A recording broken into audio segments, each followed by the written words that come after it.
Hello there, Vincasters. Before I introduce this episode's amazing guest, I really want to tell you about a partnership that I've been involved with the Local Drop, a Melbourne-based online wine retailer and personalised sommelier service. And they have approached me to put together a pack of wines that I'm super excited about. I wanted to tell you about that. So if you know anything about me or the wines that I've made under the Vino Intrepido brand, you'll know that I have a great love and passion for Italian grape varieties here in Australia. And so I naturally, the first pack that I've put together includes some wines made from Italian varieties, but from some great producers like Range Life, Unico Zello, and Fighting Gully Road. And it includes one of my wines from the 2017 vintage, my Pyrenees Nebbiolo from the Malakoff vineyard. And yeah, I think this is a fantastic opportunity for people to try some different wines and I guess see what I think is one of the most exciting things going on in the Australian wine industry. The Italian varieties, I think, are really well suited to Australia's climate and also the styles of wine you can make from them. I think they're really delicious and honest and show great character. So if you go to the Local Drop website, which is thelocaldrop.com.au, go to collections and then click on the Intrepid Winer collections.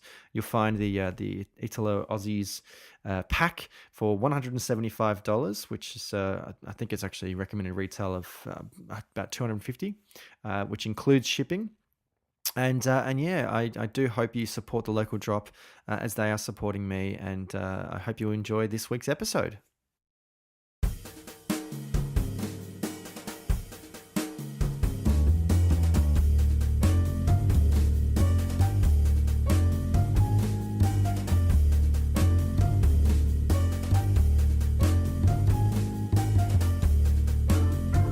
On episode 139 of the Vincast, I chat with Ashley Huntington, former winemaker and now cult Tasmanian-based brewer.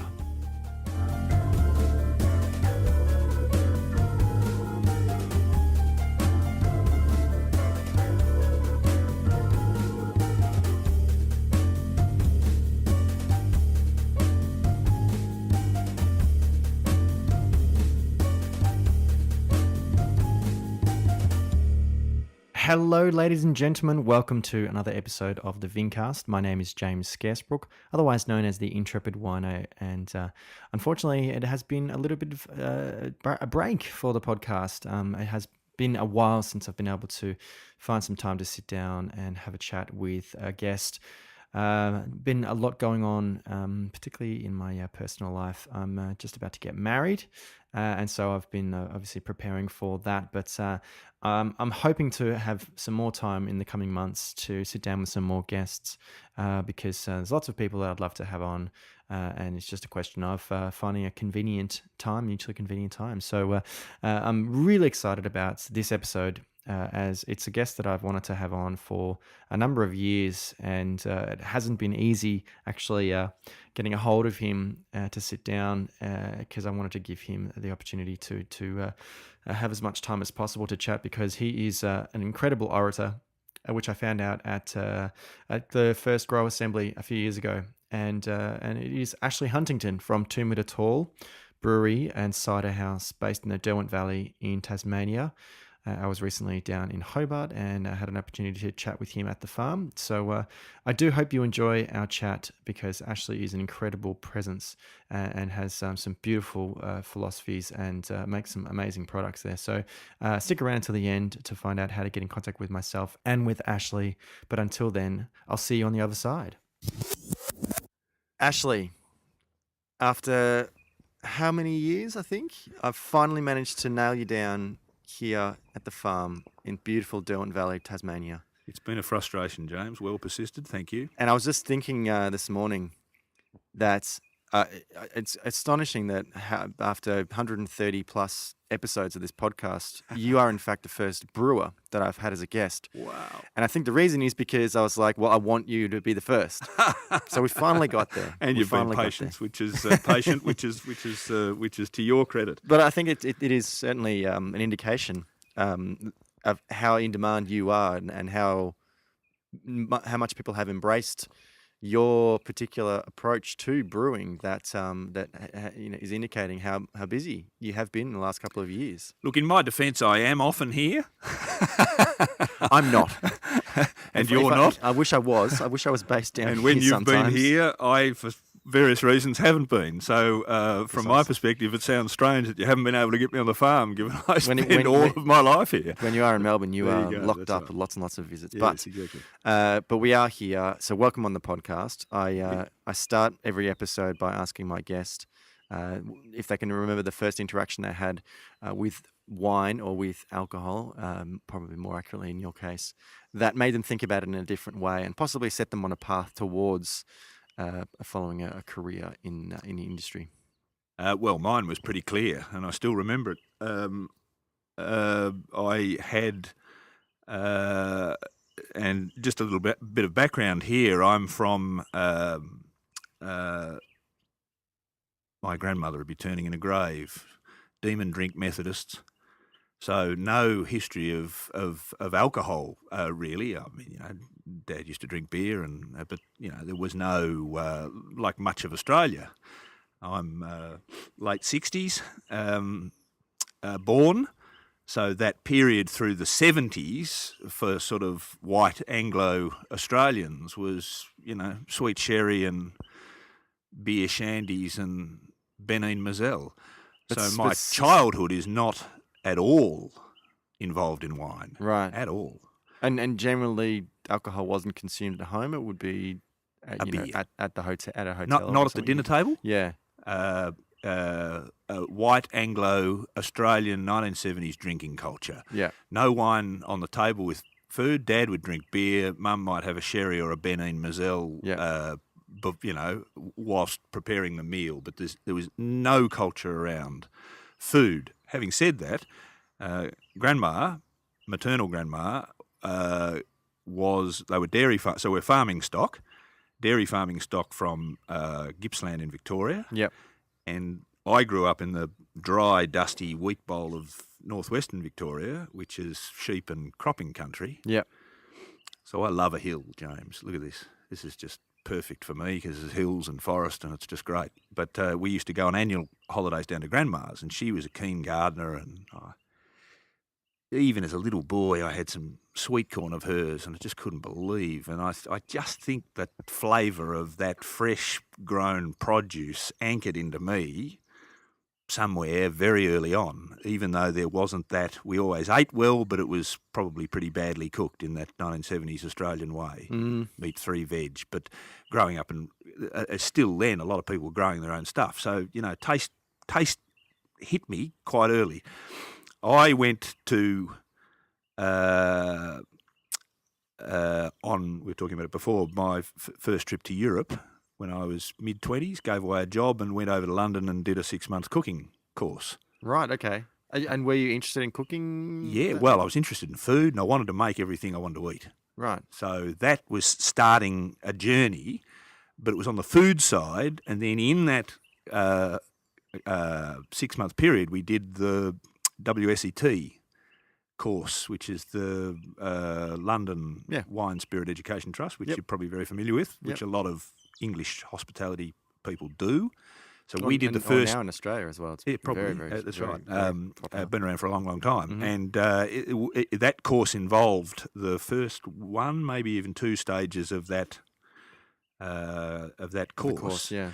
And I'd gone there to learn how to cook, and in one of those very early sessions, a bottle of Gigal Côte Bruni Blonde was put in front of me, and it just went bang. Yeah. I just took a sip and just thought, holy cow. So I finished that course, came home and did a vintage at Mitchelton. Right. And away. I was just gobsmacked by that. Never tasted anything like it before in my life. Just got absolutely and utterly seduced. And there we go. It's a meandering journey because here I am on a farm in Tasmania making beer.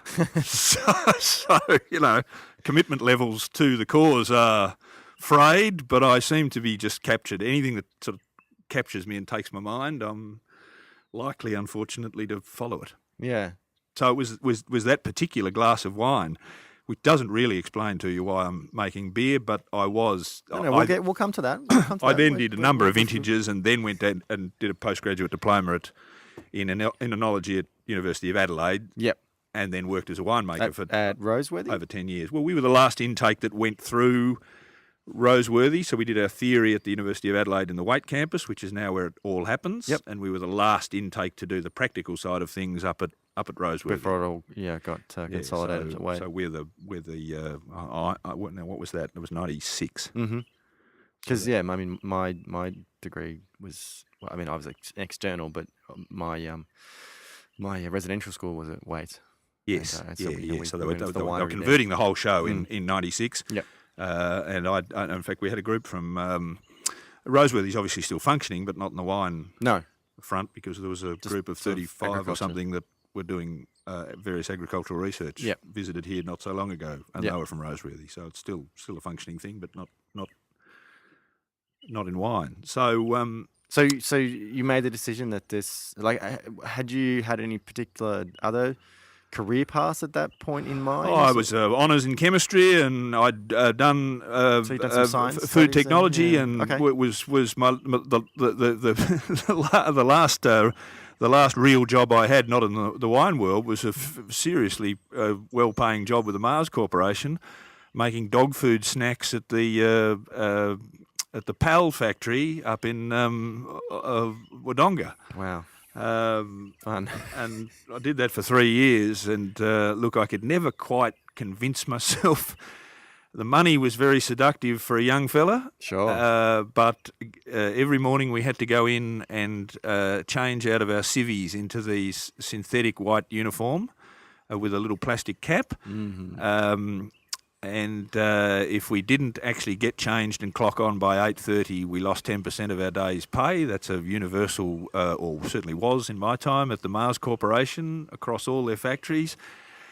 It was another world, James. So I just sort of saved up money for 3 years, and as soon as I could, I threw it in, took off to do this cooking course and travel around and follow a girl, as men are wont to do, and in England, had that bottle of wine, right, and bang. Did you find that the background in chemistry and in food sciences helped as far as the studies, and then moving into doesn't wine hurt. industry? Yeah, it's related. Yeah, but that's a base degree, I suppose, and I think education has changed such that that's now reflected. Like a BSci Hons in the late 80s is now just a fairly base qualification, and in fact I had a 10-year period before I went back and did postgraduate qualifications in enology, which wasn't a bad thing, because at that stage I'd already done 2 years of vintages around the world and thought, right,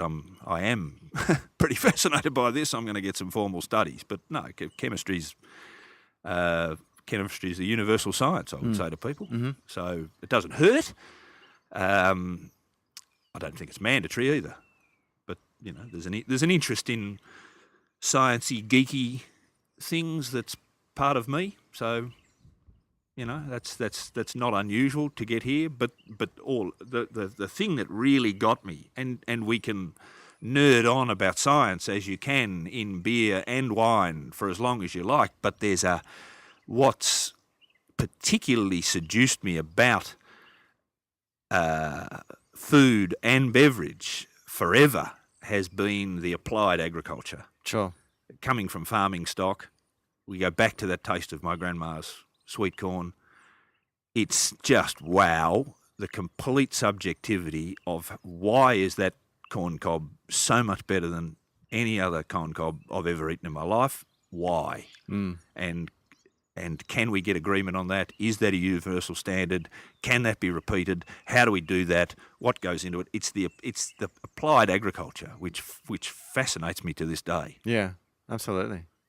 How long did you work as a sort of a transient cellar hand for? You were doing vintages in Australia and in Europe, on and off? Yeah, first one was Mitchelton, 95. And did my postgraduate studies in 96, 97.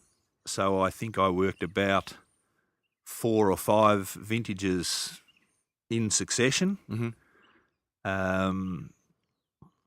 And that postgraduate diploma was only a year. So had done all the vintages in Australia. Intake was in July, finished in June 1997, and then took off to Europe again to do the European vintage. So it was one of those things that you'd be familiar with, where you just, even in a vintage period, you'll try and cram in 2 vintages in different parts climatically, so that you're actually it's like vintage miles. Really. Yeah. So and then very, very soon after, it was 98. So I was only a year out of graduation that I got appointed to run La Baume, which was Hardy's winery in the south of France. So in a way, I'm inexperienced, but in a way, I'm not. I'm like a fresh graduate, but I'm 30. Yeah. So I'd had 10 years of all sorts of experiences and Life vintages experience. and that sort of stuff. So, but pretty young still to get what's a pretty senior position in those days in the major wine company in Australia. So I've also done my yards in corporate winemaking too. Yeah. Well, let me qualify that. Probably not, because I didn't work in the corporation part in Australia. I was in France running a small show which was so distant from the head office. It was almost literally a case of giving a young kid so much rope that he could actually hang himself. Right. So there was even though it was attached to the Hardy's outfit, I never really felt part of it, because my first engagement was running an overseas offshoot. So we were very responsible in a way for our own thing in a lot of respects.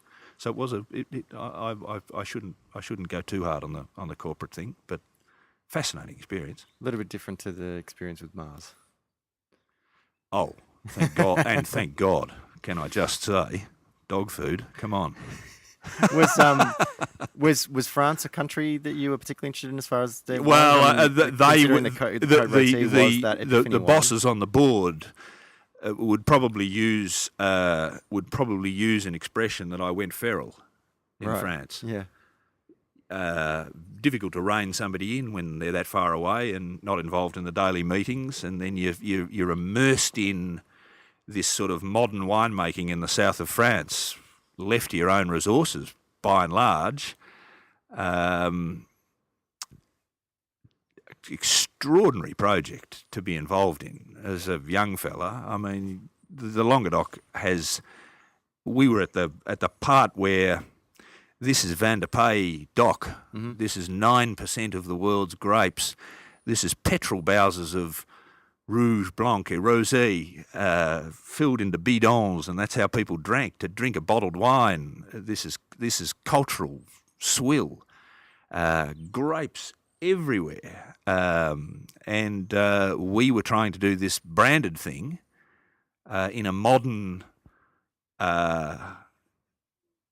Australian way, mm-hmm. and in the south of France, making clean, commercial branded wines for basically £5. Yeah, which is what the Australia were doing shiploads to England of that style, Nottage Hill or whatever it was called, I've forgotten it, and Banrock Station and all those sort of Australian brands of that late 90s period when the Australian wine industry was going absolutely gangbusters. Horton's White Burgundy. All of that sort of stuff. Yeah. And huge press, and it's great, and it's sunshine in a bottle, and it's terrific, and then one day somebody woke up and thought, it's pretty boring, though. Yeah. It all tastes the same. Yeah. And I think I'd got to that point too. Yeah, right. But you're in France. Yes. So you were seeing other things. Yeah, did you take advantage of that experience and kind of immerse yourself in the culture and cuisine? And enormously influential. Yeah. You just can't, because, and I'd often describe of France as being, and Italy would be the same, I would imagine, and Spain as well. These sort of places where my absolute interest for my entire adult life is what am I eating next? And you're all of a sudden embedded in a culture where that's normal, whereas in Australia it's not. Or it wasn't. It's getting more so now, but even it there it just is. It's culturally is. You eat, you stop for lunch. And there's very little pretension about it.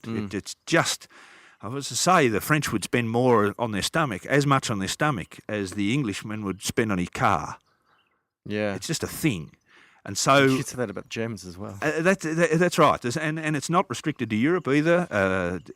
Probably the Japanese. There's lots and lots of cultures where that is, and it's so that's when you actually intersect with that, where your life interests intersects where that's normal. Hugely influential. So you're seeing things, tasting things. Coming from the Australian wine industry of the 90s, where the entire vineyard across the entire country looked the same trellis system. We were pruning it the same way. We were planting the same varieties from the Swan Valley down to Tasmania. It was all this, and and this is how you do it, and this is how you grow it, and this is what we do, and this tastes better. And then you'd go to the south of France, and you'd see this thing stuck in the Plan de Midi. These bush vines are struggling, they're laden with carignan, and the bunches are growing on the ground, and then the floods had come through, and you're picking these things up, and you just say, how on earth can this be? This is awful. God, the viticulture is terrible. And then you taste a grape, and you think, holy cow, why does this taste so good? Yeah. And it completely. So I often use the expression, I came out of university as a trained monkey winemaker, and often use silly terms like, going up to a tank with the stethoscope and saying, 50 parts of sulphur and a couple of grams of acid, and then you see these things that shouldn't be, that taste great, and my inclination was to follow the tastes great, not the technique that I'd been told this is how you do it. Yeah. And then we would bring it in, and we'd sulphur the bin and treat the grapes supposedly properly and refrigerate the shit out of them, and try not to get them oxidated, and then you'd taste the juice in the tank, and you just, no, it doesn't taste like what I tasted in the vineyard. Yeah. And you start to question. Slow process, but it really started to, can I use the term fuck with me on here? Yeah, absolutely. It started to really mess with my mind. And so I remember one particular vineyard. I was in France doing that job for nearly 7 years, and I think I was chasing this particular patch of Sauvignon Blanc for those 7 years, and on about the 6th or 7th year, I tasted in the tank what I tasted in the vineyard. I was ecstatic. I mean, we didn't do that by conventional means. It was remarkable. Yeah, right, okay. So in a way, the kind of that experience you had when you were young and tasting that raw, the raw material of the corn, and obviously wine and beer, alcoholic beverages, they're a different kind of product where there is a lot more processing involved, and it doesn't necessarily taste the same, particularly when there is so much processing that is done with a lot of beverages that are produced out there. And so you wanted to capture in that beverage the same experience you had as a child tasting that corn. Yeah, I think in fact there's an expression we use, I use in with relation to the beer industry, where I say in the last 150 years, all of the technology and processing and industrialisation has led to a massive increase in the quantity that we can make, but hasn't done a goddamn thing to improve the taste. None of it. That's worth... The improvement has been like consistency and accessibility for for everyone, and absolutely. And then across the board, whether it be an industrial process or an artisan process, that has changed the thought process. So therefore, and we still get it to this day, apparently the determinant of quality is its consistency. And I'm saying, no, that's an industrial term. Consistency is required in a factory. Nature doesn't do consistency. Nature does. And there's a fork in the road. So we're often, now, you get criticised for inconsistency. You can't follow the seasons and talk the talk of consistency and then not interpret what you're given each season. And at that fork in the road, I turned emphatically towards the taste. Emphatically. And it would have been an important part of the experience was doing it over time and over a number of years and sort of seeing how each year was different and every season in that each year things change and you are like that. If nature was consistent, we wouldn't have 4 seasons. We'd have the same weather every day. You know, the land would be flat. We'd all eat the same thing, but that's not the way nature is. But what I find nature provides, not rather than consistency, is balance. But the balance moves. Well, and if you graphed this, it'd be like some sine curve. Yeah. Now, ups and downs aren't bad. The consistency argument puts a modulation on that sine curve, which, if that is the goal, that is a good design. But the counter thought process to that is that you are not only limiting the troughs, you are cutting the potential peaks. Yes. We can make the same. Argument with things like Spotify, for example, and music. The data file trims bits so that it's all downloadable and all very. And then you go back and you put a vinyl on. And I hadn't had my vinyl player for 25 years for various reasons of moving around and all that sort of stuff.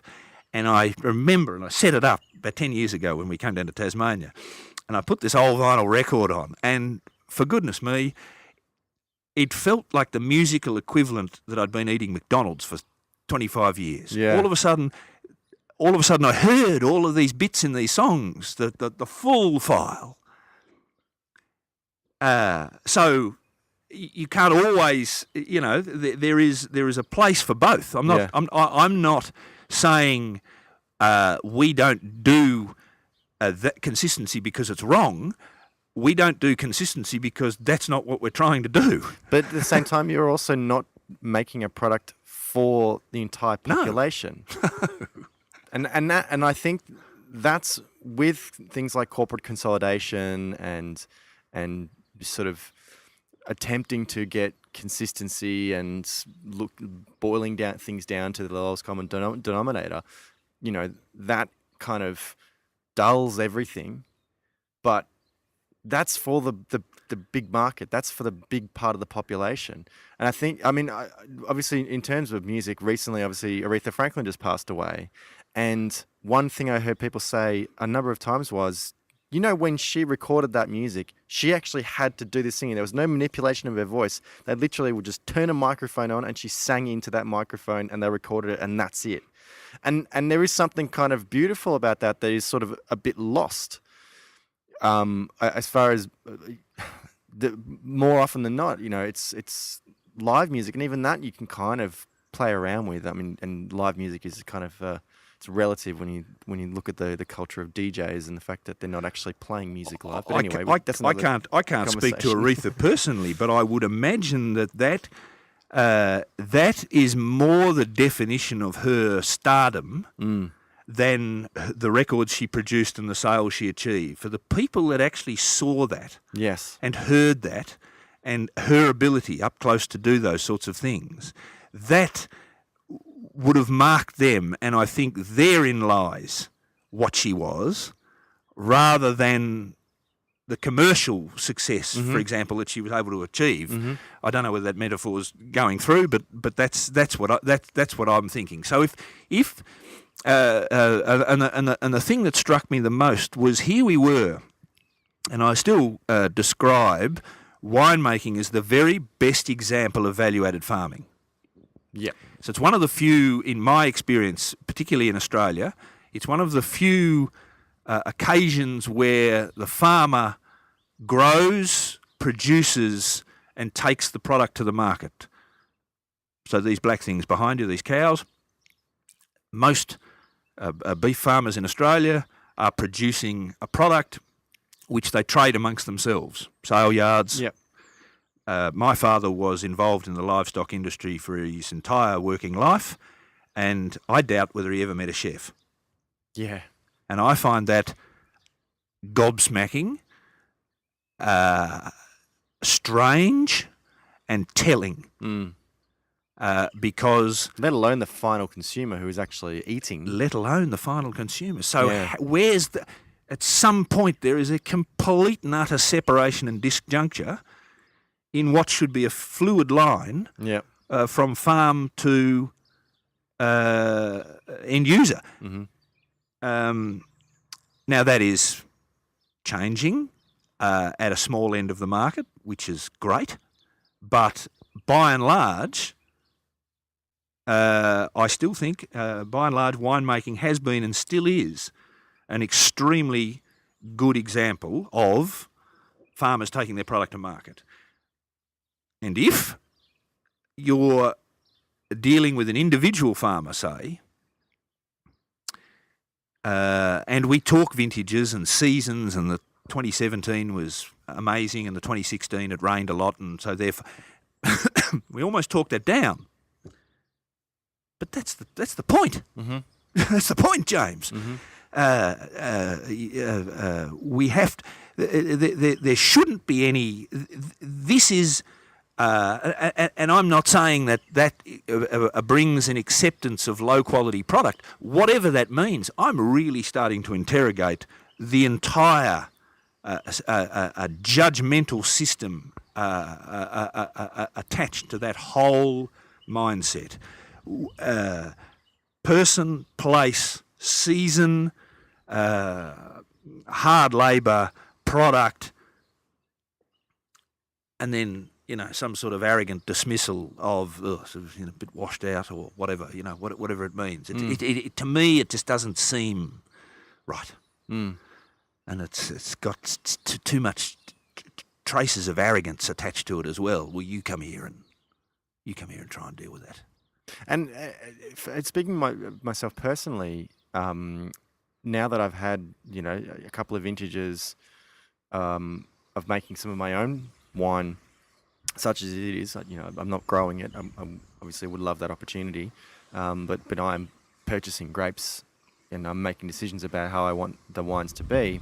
Having had a background working both in retail and obviously I still do work in wholesale, and having wine submitted to me for me to taste and talk about, when I'm taking something that I've made to that market, I do realize that there is that kind of, it's so easy to pass judgment on something. It's so easy to, and it's not like to put something in front of someone and they say, oh, it's such and such, I'm not that interested, but, come back next year kind of thing.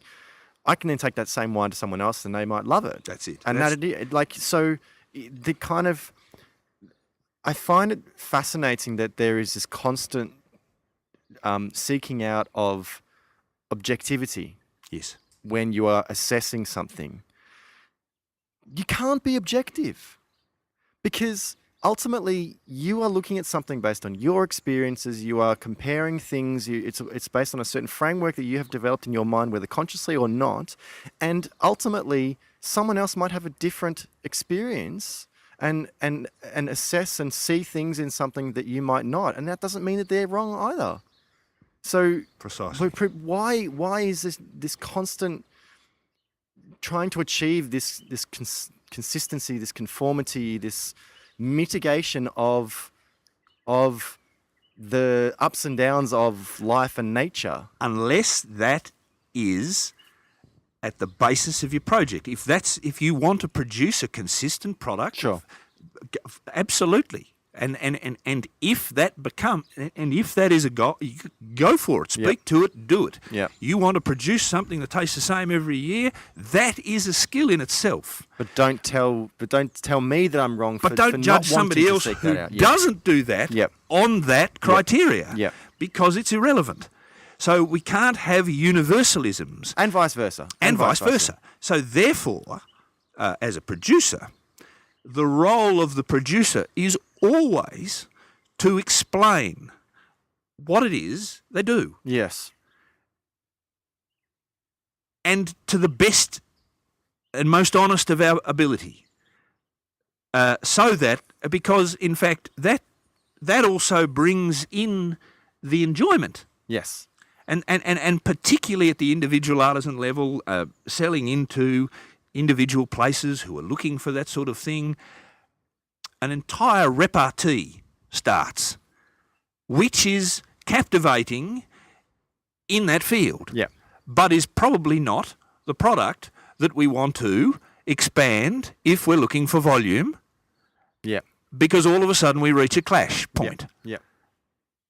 So horses for courses, you know? But ultimately, and whether it is a cow or some corn, or whether it's grapes or something that you are converting from a raw agricultural product, whether you are a winemaker or a brewer or a chef, ultimately you are enjoying it on its merits. But that is part of the process, is to contextualize and to sort of, because it's the same thing when you go to a restaurant and you say, oh, the chef has prepared it this way, kind of thing. That's and that right. sort of thing. Oh, that adds value to the experience, because ultimately all we have in life is experiences. We can't take anything with us when we go.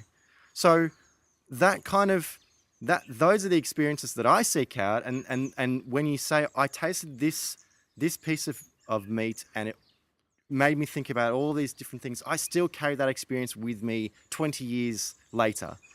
That is the true life. That is the true value of life, is experience. And back to the French experience, I will never forget. We were having a visitation from a group of clients from England. They came in and there was a busload of them or whatever it was, and we were preparing visit and lunch and all this sort of stuff. And and my secretary comes into my office and says, I've just got the fax in from the group that's coming next week, and there's a few people that have indicated that they don't eat meat. And I said, they'll be vegetarians, that'll be fine. We'll accommodate that. And she just looked at me and she said, what do you mean? And I said, well, they don't eat meat, so we'll have a couple of dishes on the side that don't contain meat, and that'll be fine. And she's still standing there. She just didn't get the concept. Yeah. She said, what do you mean they don't eat meat, but they're coming here? They'll eat what we make them. Yeah.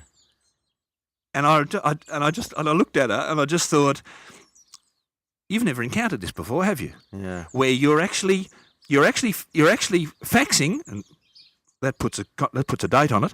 You're actually faxing forward what you will tolerate and what you won't to a place that you're visiting. Yeah.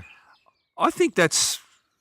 I don't know. There's I know, that's not a judgment or anything on vegetarianism or whatever. No. Yeah. But isn't it an interesting concept? And that's what she was floored by, was the fact that somebody would actually, I'm coming to visit you and I won't eat this, do that. I want it to be like this. Hang on a minute, you're coming to see us. Yeah. But isn't it our role to show you what we do, and then you can politely say, I'll decline, yeah. there's no obligation that you. Do you understand what I mean? Yeah. That was a real. There was somebody who, and that I described. That was a fairly cultural experience. Sure. And I'm not saying that's universally French or whatever, but just to see that in the region that we were, and to hear that and be faced by that, I thought it was quite fascinating. Yeah, right.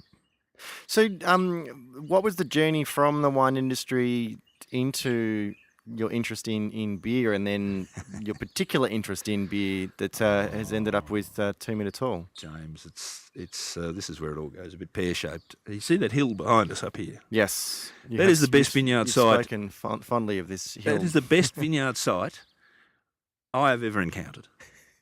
Without a vineyard on it. This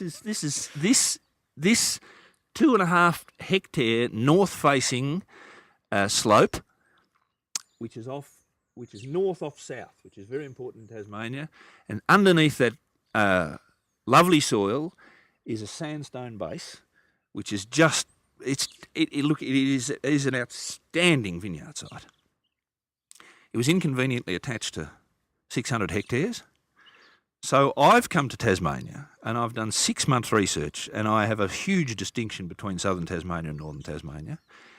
And I had been following, I'd come to Tasmania and done a vintage in 1998 because I'd tasted a Heemskirk Gewürztraminer. Sorry, I got it wrong. Steve Lubiana had made a Gewürztraminer, and I had that at Stella, which is Jeff Lindsay's restaurant, which was Wow. pretty tops in the late 90s. And I had never tasted anything like this in a wine, and I just thought, wow, that is extraordinary. And I'm immediately down to Tasmania. Where's that come from? How's that? You know, that's remarkable.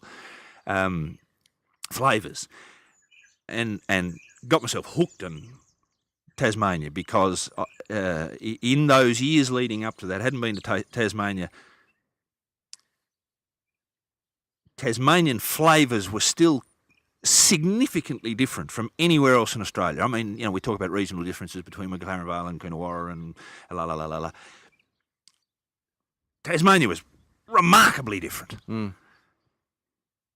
And I stepped off the plane, did a vintage at what is now Bay of Fires, which was Rochecombe, independent thing.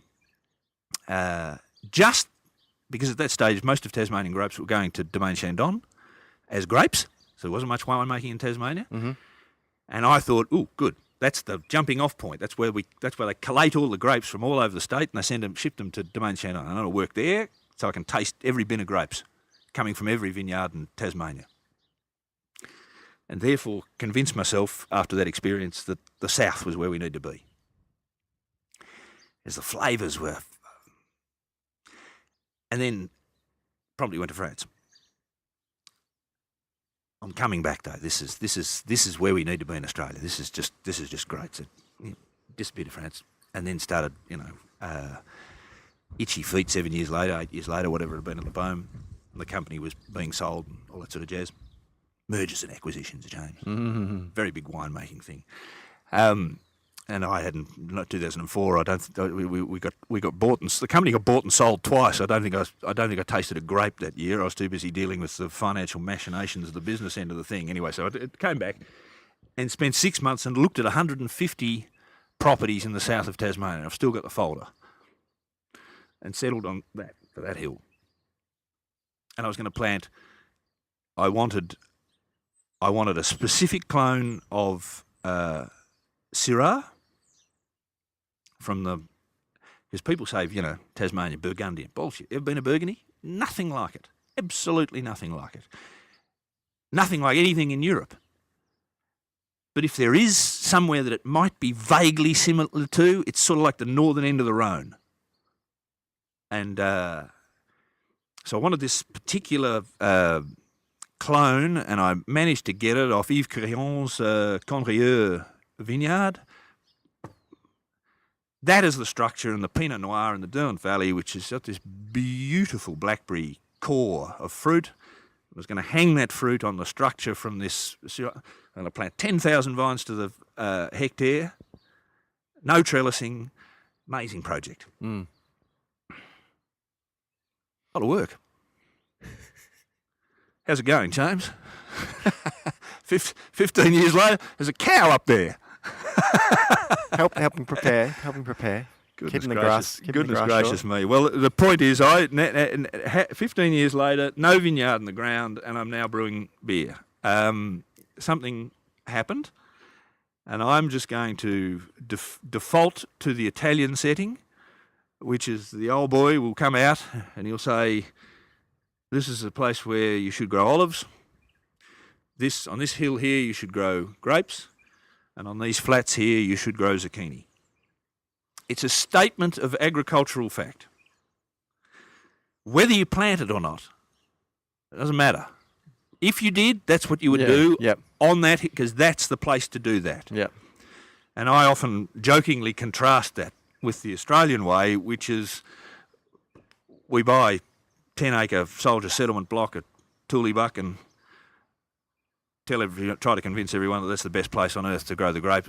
Put in the vineyard and then try and tell everybody that that's the best place on earth to grow the wine. That is a statement of economics. Because I've got to make a living and la la la la la. You see, so there's a difference.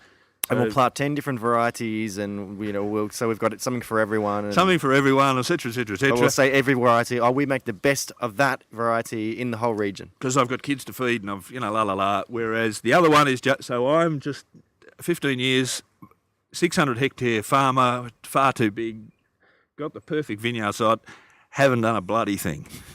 So I have no option but to default to the agricultural. That is a ripping vineyard site. But just across the road here, just across the Derwent River and on the other side of the road, there's hops. I'd never seen a hop in my life before. And what are they? The hops. Hops. Beer. I like beer. A lot of wine made with a lot of beer. The agricultural history of the Derwent Valley is hop growing, not grape growing. So from New Norfolk, which you drove past, all the way to Westaway and all up the tributaries of the Styx and the Lachlan and the Molesworth Valley. You came here in 1968, the year I was born. There were 169 hop growers in the Derwent Valley. Schools used to close during hop harvest so that the kids could go out and help with the hop and bring the hop harvest in.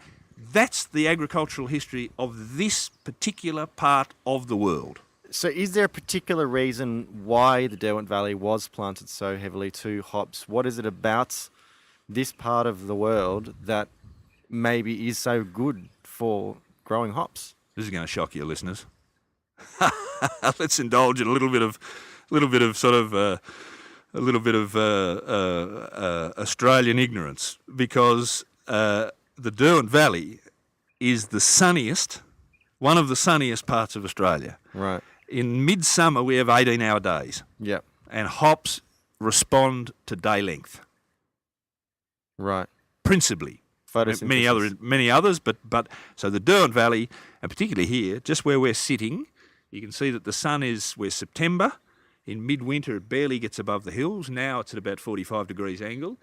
By January, the sun is directly overhead, and we're sitting out in the middle of the Derwent Valley, and it rises in the east, and it sets in the west, and it goes straight overhead. And it's a long day. Mm. And that's what hops need. And so that's... So it's not necessarily climactic? Yes. Yeah, but it's principally day length. There's a number of other agricultural factors, but principally it's day length. Right.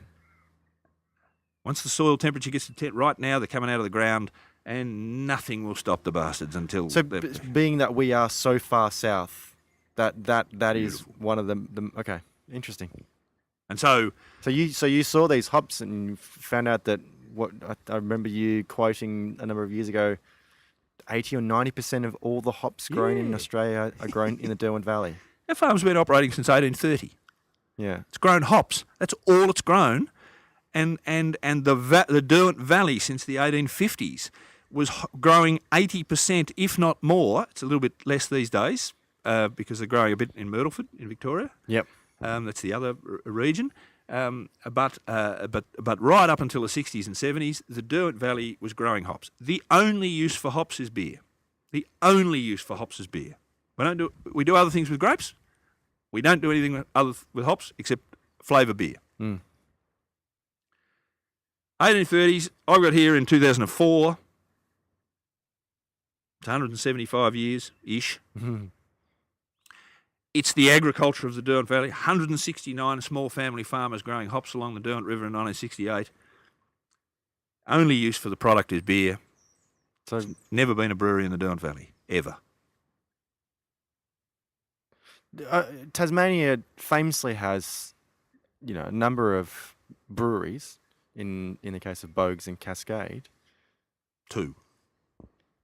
But- Technically, Cascade might be on... No, it's not. The Derwent. yeah. Look, But as far as in the region itself, in the Derwent Valley itself, you go to Coonawarra and the closest wineries in Millicent. Mm.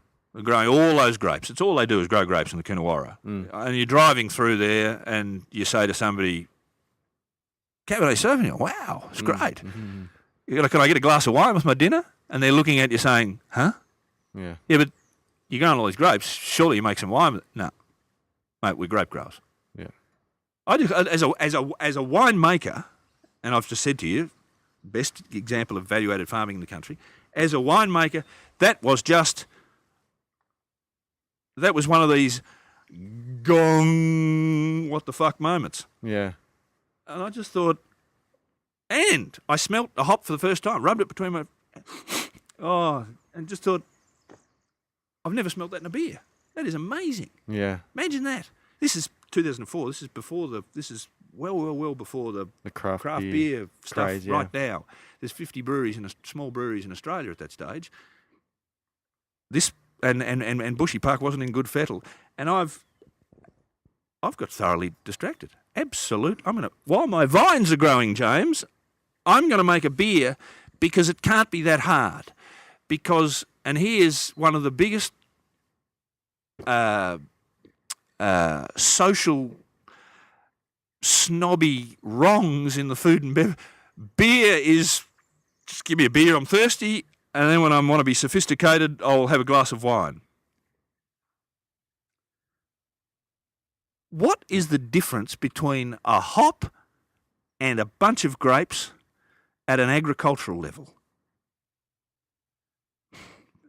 About $50 a bottle. What is it about the grape? You smell that perfume. It is amazing. It is at least as good as the perfume in a lot of grape. I got, with no experience, had never made a beer in my life, absolutely no idea, I'm going to make a beer. Unqualified, I've been at brewing school, know nothing about it. It's fermented, what is it? It's fermented grain. Cool, I can ferment stuff. It's easy. Except I made a very, very fundamental mistake, James. There's the hops, there's the water in the river, and I got this bloody big farm that I haven't planted my vineyard. I'm going to grow some grain. So I did. Put 80 hectares of barley in before I even knew that you had to malt the barley before you brewed it. Yield barley coming out my ears. And it's not business 101, this. It's just meandering. And I made every mistake in the book. And here we are. So 15 years later, I'm still hacking away at making beer because it is fascinating. I'm lost, completely lost. I remember you'd saying at Grow Assembly a few years ago, like one of the other fundamental questions you were asking about beer was why are we controlling the core of what beer is, which is the fermentation, the brewing? Why are we controlling it using chemistry, using science, using cultured yeast? Why can't we wild ferment beers? Why can't we do that? Why can't we? Because for the last 100 years, that's where the beer market has gone.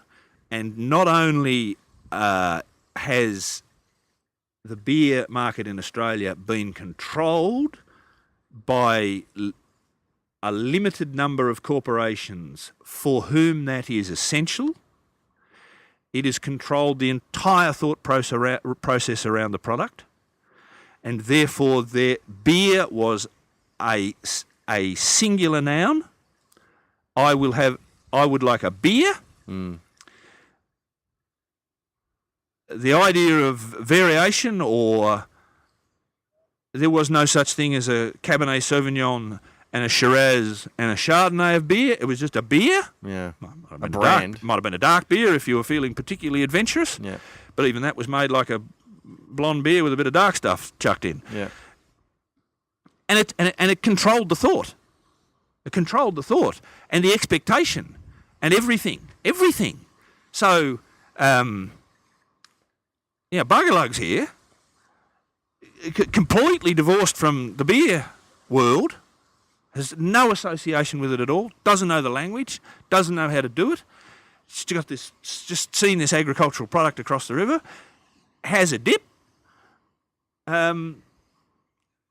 just smacked headlong into a century or more of established thought and process, and the feedback loop was intense. There you go. But I tell you what, here's a glass of beer. James takes a sip. Oh, I like that. Can you do that? I'll have that one again. What? You want that? You want it again? Yeah. Just like that. How about I give it a bit of this and do it? No. I want that one. If I had to do that, there's no way I would be still making beer. The vineyard would be in and I'd be off back doing what I did. If I had to adhere, I don't think I could have done it for a start, but getting lost in what I think is significantly more fascinating fermentations than I ever encountered in winemaking. The diversity of beer fermentations when they are wild is extraordinary, captivating, fascinating, and it completely fucked with my karma and everything I thought I knew. And I haven't yet emerged. I am just as captivated by it today as I was when the first thing went wrong and I thought, what happened there? It is a remarkable process. I mean, if I had to modulate it and cut it down and do it industrially to produce a product for mass appeal, not 10% as interesting. And I would have, as you can tell, I suffer from distraction. I would have wandered off somewhere else and done, you know what I mean? This has gripped me for longer than I've ever been gripped by anything. The other thing that I remember you talking about was the process of filtration and that stripping so much good stuff out of the product. And I've had several guests on the podcast. I had Sharon, who also spoke at Grow Assembly, and she obviously makes beautiful fermented foods and non-alcoholic beverages. And Campbell Burton, who specifically mentioned your product and their promotion of good bacteria and good gut health. And I think that is another really fundamental part of the way that you are approaching your product, the way that you are brewing and getting that in front of people. And I know you can be very cynical and say, oh yeah, drinking beer is good for your health kind of thing. It's like, well, you know, everything in moderation, of course, but there is good bacteria and that promotes good health in your body. Look at natural fermentation process of a grain-based, and we all accept that for those that don't have issues with gluten and bits and pieces, that bread is sourdough bread, wild fermented bread, is a magnificent food product. Beer is a liquid form of sourdough bread in the way we do it. You got to remember, grapes, for example, is sugar. glucose and fructose in grapes, and that's basically 99% of the constituents, chemical constituent of the fermentables in the grape. It's pretty simple fermentation. I mean, I am deliberately playing that down because it's a lot more complicated than that at another level, but beer, you're starting with the starch in the grain. And we have to make the sugars through a conversion process. Mm-hmm. And that is by nature imperfect. And so we're left with all sorts of bits and pieces. So as a substrate, the wort, which is the beer equivalent of must, is so much more complicated than wine.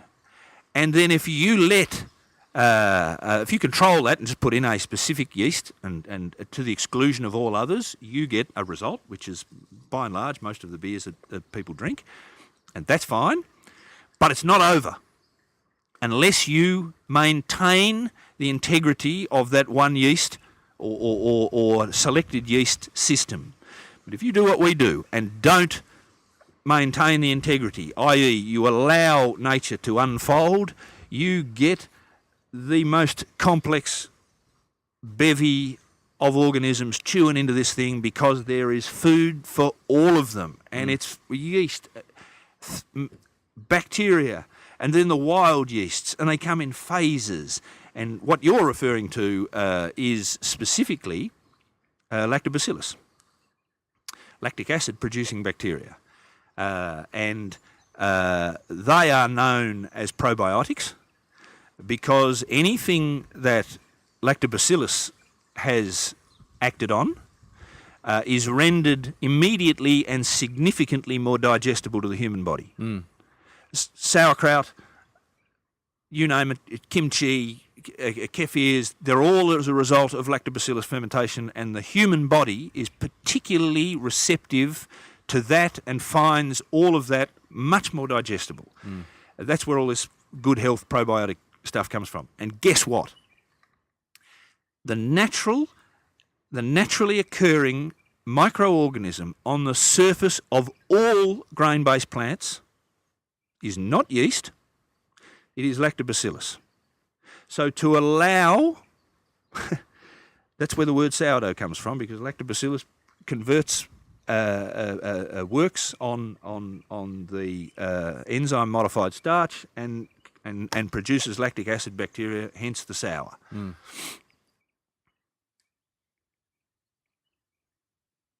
And the point is, therefore, beer in its natural state, allowed to naturally ferment, allows those organisms to go to work. And at the completion of that, and by the way, the entire fermentation of that wort, beer equivalent of must, takes 3 years to unfold, at least.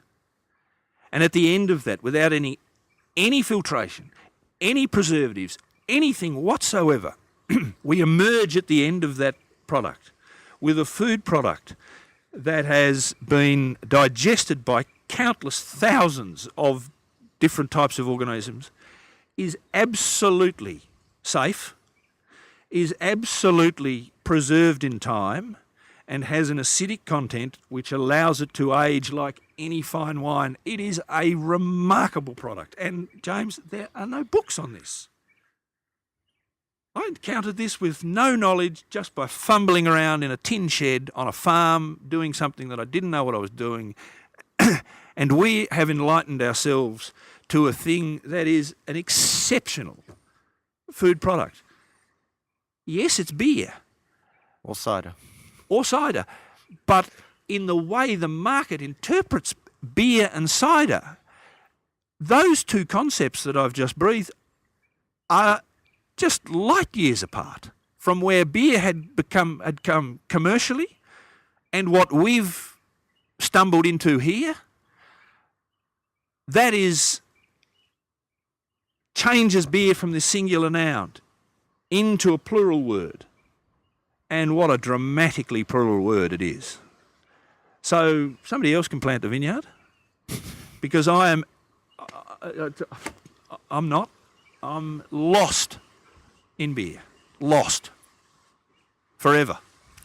And that's probably part of the reason it took me so long to actually sit down with you and record the podcast, because you've been lost in the beer, as it were. I honestly, I could continue chatting with you all day. Already, it's been one of the longer episodes that I've recorded. So unfortunately, I'm going to have to cut it short there. But I do highly encourage everyone to seek out more information about what Ashley's doing down here in the Derwent Valley. And even better, come and visit the farmhouse and taste some beer from a natural tap. Not this, gas controlled, temperature controlled. No gas, just as it is. Proper farmhouse ale. Live ale. And have a chat with Ashley and find out more, because it's really exciting. I think that it's fantastic that there is a lot more embracing of this side of brewing in Australia now. Certainly, in the trade in Melbourne, a lot of my customers, they're embracing beer in a way not unlike wine. In the same way that they're embracing sake in that way, that like they are enjoying this kind of this rawness, this realness, this natural energy in the product. Well, kudos to you for your persistence, but also kudos to you and your generation of professionals in the industry. You work in wine, and yet you have persisted to try and interview me and come all the way out here to my farm in Tasmania to do this, and it's not wine. And that is a remarkable change in the way younger people are thinking about food and wine in Australia today. It's encouraged by people like yourselves, food and beverage professionals, new restaurants, chefs. The whole thing is at a level of excitement and can-do that this country has never seen. And thankfully, it is trickling down to the consumers themselves. I hope so. And trickling, but let's face it, we can only trickle because we make this ourselves and it runs out. Yep. We get back to where we started the discussion. The volume will supply the market, and we will supply the colour and interest at the level that we can. And so, thank you. That is indicative of these exciting new beverages and exciting new times. And it's a fascinating moment to be doing all this sort of stuff. An exciting new Tasmania. Tassie's just great. Always has been. I love coming down here. But Ashley, thank you very much. Thank you, James. I will provide links as far as websites, social media, that kind of thing. But like I say, do check out 2 Metre Tall. And if you do see Ashley, he's pretty hard to miss. He is indeed 2 metres tall. So if you see him out, do go and introduce yourself and let him know that you heard him on the podcast. But thank you, Ashley, and I look forward to enjoying many, many more beers in the future. Really appreciate your time. Thanks, James. And thank you, ladies and gentlemen, for listening to this rather extended episode of the Vincast. I have been James Scaresbrook, otherwise known as the Intrepid Wino. You can find out more information about 2 Metre Tall Farmhouse Ale and Cider at the website 2mt, that's the number 2mt.com.au, and you'll find links to social media there as well. You can find me on social media on Instagram, Facebook, and Twitter. I'm at Intrepid Wino. And you can find the podcast on Twitter at The Vincast. You can also find me on YouTube, Intrepid Wino, one word, lots of different videos there. I think I have looked at one of Ashley's former products on there, the snake bite, I think it was, which was awesome. And please do subscribe, leave a comment, like some videos, share them on social media, and make sure to leave a comment because I'd love to hear from you. You can also subscribe to the podcast on a number of different platforms, including iTunes, the Podcasts app, new Google Podcasts app, Stitcher, Player FM, Podbean, iHeartRadio. It's on Spotify now. Subscribing to the podcast means you get the newest episode as soon as it becomes available. You can access the full back catalogue, and it's also a great way to provide some feedback. So please do take some time to leave a rating and review if you enjoyed this or any other episode of the podcast, as I really do appreciate the feedback, and it also helps grow the audience. All the information there is available on my website, intrepidwino.com, as well as information about my little wine brand and lots of different writings I've done in the past. But guys, until next episode, bye.